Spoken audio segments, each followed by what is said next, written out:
What's up, guys? Welcome back to the channel. Before we get into today's install, I want to touch on my previous upload real quick, fuel mileage with the 33s. A couple viewers helped me realize that I told you guys the numbers that I'm getting, but I never showed you guys the numbers. So today I'm going to show you the numbers real quick. If you haven't seen that video yet, I will link it in the description below. Basically, I drove this truck its first 3,000 miles with the stock wheels and tires, getting the same gas from the gas station. I was averaging about 19 to 20 miles per gallon per tank. Fast forward 3,000 more miles with these aftermarket 20x12s and 33x12 50s. Same thing, same gas station, and I was getting high 16s to mid 17s miles per gallon per tank. And I thought it was good originally, but after seeing everybody's comments, I really realized how good it was, because there are guys saying that they can't even get 16 to 17 miles per gallon with their stock wheels and tires in a completely stock setup. But then on the contrary, there are guys running a bigger lift than I have and bigger tires than I have, getting the same fuel mileage that I get, and some even better. So it really shows that there's so many variables with fuel mileage that it's kind of unreal. With these 33s, the best tank I have gotten, at least when I filmed that last video, was 17.8 miles per gallon. But look at this. All right, this truck right now, 6,580 miles. Check out this tank. Boom, 254.2 miles on this tank, 18.6 miles per gallon, which is insane. This is absolutely the best tank I've ever gotten with the 33s. You can see 254.2. I'm a little under a half tank, which is pretty accurate. I get about 500 miles per tank.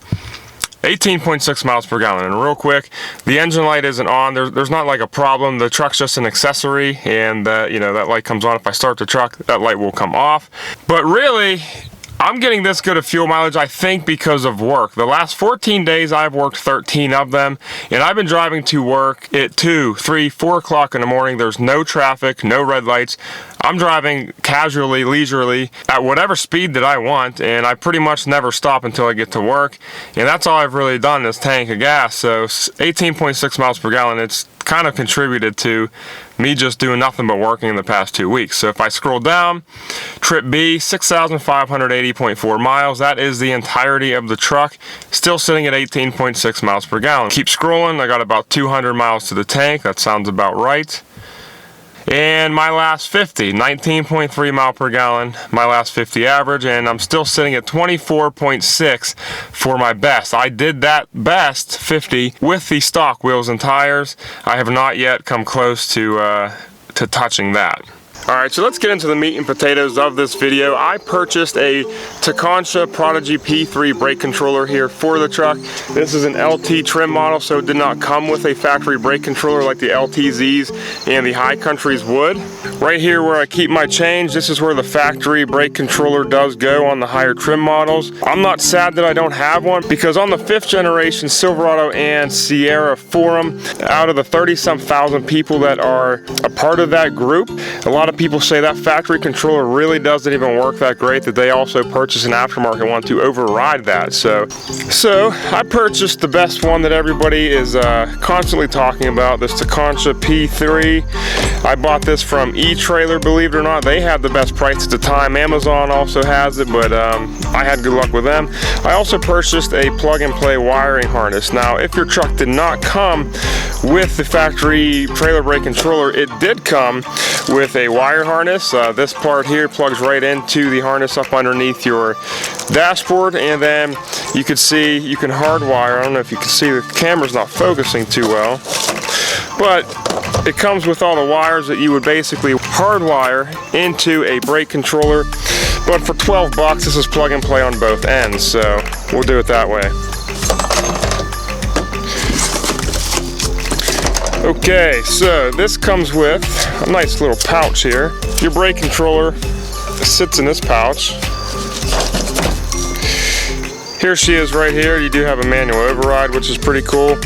We have a little clip that it'll clip onto if you want to use the small bracket, but you also do have a traditional large bracket and a bunch of self-tapping screws. And if you did not purchase a wiring harness, this still does come with another general, every single vehicle wiring harness. But this one, instead of like the one that came with the truck, this comes with the plug and play for the controller. and then you would basically hardwire it into your truck with these here. But I have this I could plug and play on both ends. So let's get this thing installed. Alright, now the first thing we're going to do is come up underneath the pedals here, and we're going to take off this black box. That black box reveals where we need to plug the harness into. So we're going to pull this thing off right here. Alright, there she is. You can see her plugged in right there. It's that white one. Now this box is like open at the top, so we're just going to put the box back on and route that wire up and over, and then we're going to mount the controller itself like somewhere like right here. Alright, and just like that, she is wired up. I just used the provided self-tapping screws to go into the dash here, and then she just plugs in on the side. My wire is up and around, comes out right here and plugs into the back of the controller. And that's it. While I'm driving, I could still see it. I can see the settings that I'm at. And yeah, it's pretty neat. That was a pretty simple install. Nice, real simple plug and play. Now, this is not like the old school controllers that have to sit completely level in your truck. The only requirement here is that it sits with the direction of travel. It can't be sitting like this or like this or like this or like this, but it does have 180-degree rotation, so it could sit on an angle like that as long as the face of it is sitting with the way that you're driving. And I guess that's really it. I wanted to show you guys some of the settings and stuff on the trailer brake controller, but I don't have a trailer hooked up. I can't really show you that stuff. But this one's really cool because it has a couple different boost settings for, you know, different size trailers. If I have it set on boost 3 with like a 28-foot long trailer, it'll help apply the brakes a lot quicker and a lot more aggressive than it will if I have like a, you know, little baby utility trailer on the rear, things like that. And this is also cool because it's like a gradual braking system, just kind of like how your truck is itself. If you put your brakes on your truck a little bit, it's not going to slam the brakes on the trailer. It's going to also put them on with like the same pressure, the same force that you are with your truck, and same thing with releasing.